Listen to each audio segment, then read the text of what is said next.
भक्त भगवान को ऐसे कटघरे में लाके खड़ा कर देता है ना कि भगवान के पास कोई चॉइस नहीं बचती, भगवान भी एकदम चुप हो जाते।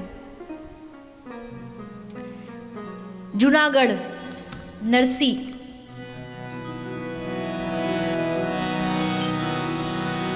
दर्शन दो घन श्याम,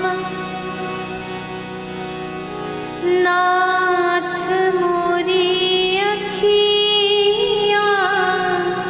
प्यासी रे,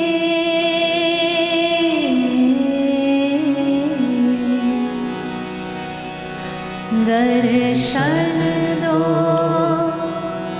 घन श्याम, नाथ मेरे अखियाँ प्यासी है। ये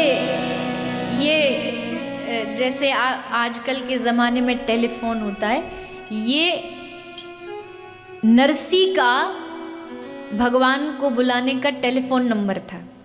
राग केदार राग, केदार राग गाए नरसी और ठाकुर जी ना, ऐसा कभी हुआ नहीं। जब भी डायल करें, मतलब जब भी केदार गाए, ठाकुर जी तुरंत उपस्थित हो जाते। हमारे भारतीय सभ्यता में, भारतीय परंपरा में संगीत भगवान को पाने का एक बहुत बड़ा माध्यम रहा, बहुत बड़ा, जिसमें राग, अनेक राग, गाओ तो वर्षा हो जाए, गाओ तो बसंत आ जाए, ऐसे ऐसे अद्भुत कलाकार भारतवर्ष में हुए हैं। तो नरसी केदार गाते और भगवान आ जाते। पर एक बार क्या हुआ, नरसी जी की पत्नी का भगवत धाम वास हो गया। अब पहली बात तो जब पत्नी गई तो सबने बोला, ऐसे संसारियों का सीसीटीवी जो होता है ना, वो हमेशा भक्तों के ऊपर ही लगा रहता है, देखने के लिए क्या कर रहे हैं, अब क्या करेंगे। उनका 24/7 वो भक्तों की सीसीटीवी पर ही लगे रहते और ये ढूंढते हैं क्या कमी है, क्या कमी है। तो बोले अब पत्नी मरी, अब देखो, अब पता चलेगा असली भक्ति क्या होती है। अब जब रोएगा ना बीवी के लिए फूट फूट के, तो पता लगेगा कितना बड़ा भगत है। तो देख रहे थे, लेकिन नरसी ने क्या कहा, नरसी ने दोनों हाथ उठा के कहा, भलो थयो भागी जंजाल, सुख थी भजसु श्री गोपाल। अब पत्नी का देहांत हो गया। अब उनके लिए थोड़ा जो होता है बाद में, थोड़ा पूजा की जाती है घर में, तो उसके लिए जो सामग्री चाहिए थी वो नरसी एक के घर से उधार मांग के लाई, दुकानदार से। अब दुकानदार से पैसे तो थे नहीं कुछ रखने के लिए, गिरवी रखने के लिए, तो उन्होंने केदार राग ही गिरवी रख दिया कि जब तक मैं तेरा पैसा नहीं चुकाता मैं ये राग नहीं गाऊंगा, केदार राग।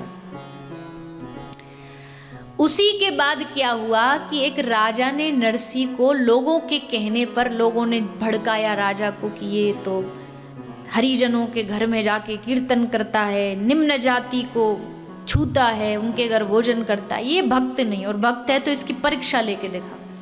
तो राजा ने जेल में नरसी जी को बंद कर दिया और जेल में क्या परीक्षा रखी कि सुबह होने से पहले अगर तू सच्चा भक्त है तो तेरा भगवान आके तुझे गले में फूलों की माला पहना जाए, तो मैं मानूं तू सच्चा भक्त है, नहीं तो सुबह होते ही तुझे फांसी पर चढ़ा दिया जाए। देखो, आप देखिए हमारे जिन भक्तों की हम आरतियां उतारते हैं, उन भक्तों की कितनी बड़ी बड़ी परीक्षा हुई। हम जरा सी परीक्षा में घबरा जाते हैं, इनके तो गर्दन पर तलवार रखी है कि करके दिखा, नहीं तो सुबह फांसी। अब नरसी जी जेल में बंद कर दिए गए। अब नरसी ने सोचा कैसे बुलाऊं भगवान को, रोज तो केदार राग गा लेता था पर आज गा नहीं सकता क्योंकि वो राग तो दुकानदार के पास हमने ऋण गिरवी रख दिया है। अब क्या करें, तो राग नहीं गा रहे, नरसी ऐसे ही भगवान को पुकार रहे, हे दीन बंधो, हे कृपा सिंधो, हे करुणा सिंधो, हे भक्त वत्सल प्रभु, आ जाओ, हमारी इज्जत का सवाल है, आपकी इज्जत का सवाल है, आपकी आबरू का सवाल है। आपकी आबरू चली जाएगी, आपकी इज्जत चली जाएगी। खूब पुकारा भगवान को, 1 घंटा 2 घंटा 4 घंटे, पर नरसिंह को देखा कि इनका तो कोई मूड ही नहीं लग रहा आने का।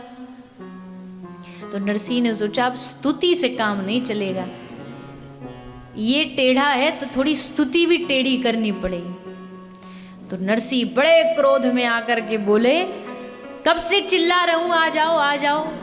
तुम्हारी आबरू का सवाल है, इज्जत चली जाएगी, इज्जत का सवाल है। पर अब पता चला जिसकी इज्जत होगी उसी की तो जाएगी। तेरे पास है ही नहीं तो जाएगी कहां से? तेरी 2 माँ 2 बाप, तेरे कुल खानदान का, कोई कहता देवकी नंदन, कोई कहता यशोदा नंदन। और क्यों आएगा तू मेरे पास? तू तो शबरी के पास जाएगा, तू तो कर्माबाई की खिचड़ी खाने जाएगा, तू क्यों आएगा मेरे पास? कोई खिलाने को है थोड़ी मेरे पास कुछ। खूब सुनाया ठाकुर जी को, और ठाकुर जी वहां बैठे बैठे हंस रहे, मुस्कुरा रहे, खुश हो रहे। आहा, कितनी मीठी गालियां देता है। देवता बोले, प्रभु कैसा भक्त है ये आपका, बताओ, गाली दे रहा है आपको? दुनिया स्तुति करती है, गाली दे रहा है। ठाकुर जी कह रहे हैं देवताओं को, देवताओं सच बता रहा हूं, आज तक इसने हजारों बार केदार राग गाया, पर इतना मजा कभी इसके राग में नहीं आया जितना आज इसकी गालियों में आ रहा है। अब आप बताओ, ऐसा भगवान आपको और कहीं दुनिया में मिलेगा जो आपकी गालियों में भी कहे कि बड़ा आनंद आ रहा है, बड़ा अच्छा लग रहा है? कोई हमें एक गाली देकर तो देखे, हम पूरा उस लठ लेकर के खड़े हो जाएंगे, दे दूसरी गाली। और ठाकुर जी कह रहे मुझे बड़ा आनंद आ रहा। कितनी मीठी गाली दे रहा है। गाली सुनते रहे ठाकुर जी। अंत में देवताओं ने कहा कि प्रभु चले जाओ, नहीं तो इस बेचारे को बेकार में और प्राण हाथ से धोने पड़ेंगे। तब श्री ठाकुर जी आए और रात को माला पहना करके गए। और सुबह जब हुई, जैसे देखा गले में माला पड़ी है, चारों ओर घोषणा हुई। राजा ने आकर के नरसिंह से क्षमा मांगी। भक्त हमेशा जीतता है, अंत में विजय उसी की होती है कि ये भक्त अपनी भक्ति से विजय प्राप्त कर लेता है। तो कहने का भाव है कि भक्त भगवान को कहते कि तुम्हारी इज्जत जाएगी, हमारी क्या जाएगी। जब गोपी गीत में जब श्री कृष्ण नहीं आए, जब गोपी अदृश्य हो गई, तो उस समय भी गोपियों ने यही कहा कि हे कृष्ण, अगर तू नहीं आया तो हम सब गोपी प्राण त्याग देंगी, और जब हम मरेंगी तो हमारे मरणोपरांत, हमारे मरने के बाद लोग कहेंगे कि कृष्ण गोपियों को बचाने नहीं आए। तेरे नाम पर कलंक लगेगा, तुझे पाप लगेगा। एक प्रेमी कह सकता है। जहां भगवत गीता में श्री कृष्ण कह रहे हैं कि मैं पुण्य और पाप से परे हूं, पर उस कृष्ण को गोपी कह रही है कि तुझे पाप लगेगा अगर तू हमारे समक्ष नहीं आया तो। ऐसे भक्त वत्सल भगवान, ये है समर्पण भाव।